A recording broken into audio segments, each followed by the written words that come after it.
collégiens, ils ont repris en distanciel. Ils reviendront dans leurs établissements lundi prochain. Le gouvernement a commandé 60 millions d'autotests. Pour les enseignants, seuls les plus de 55 ans sont éligibles pour l'instant à la vaccination. Le président du MEDEF a déclaré ce matin sur Europe 1 qu'il ne voulait pas croire à une hausse brutale du nombre des faillites dues au Covid. Bruno Le Maire annonce le déblocage d'une première tranche de 11 milliards d'euros sous la forme de prêts participatifs dès le début du mois de mai.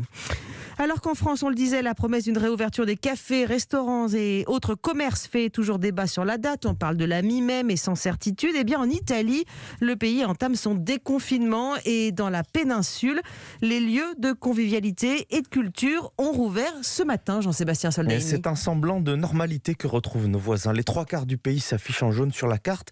C'est le niveau de risque Covid le plus bas et c'est là que rouvrent les salles de spectacle. C'est le cas à Rome et aussi à Milan, épicentre de l'épidémie il y a un an, où Monica Naldi a pu rouvrir son cinéma au petit matin et avec une opération spéciale. Nous avons décidé de faire un mini-marathon avec des projections dès l'aube et jusqu'au couvre-feu. Le premier film a été projeté à 6h du matin. Tout était déjà réservé avant l'ouverture.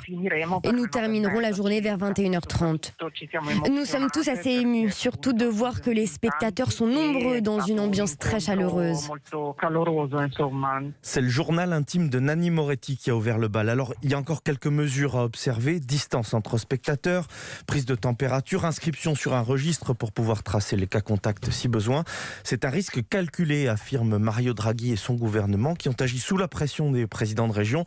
Pas le droit à l'erreur à un moment où l'Italie compte bien sur la saison estivale pour relancer l'économie. Merci Jean-Sébastien Soldaini.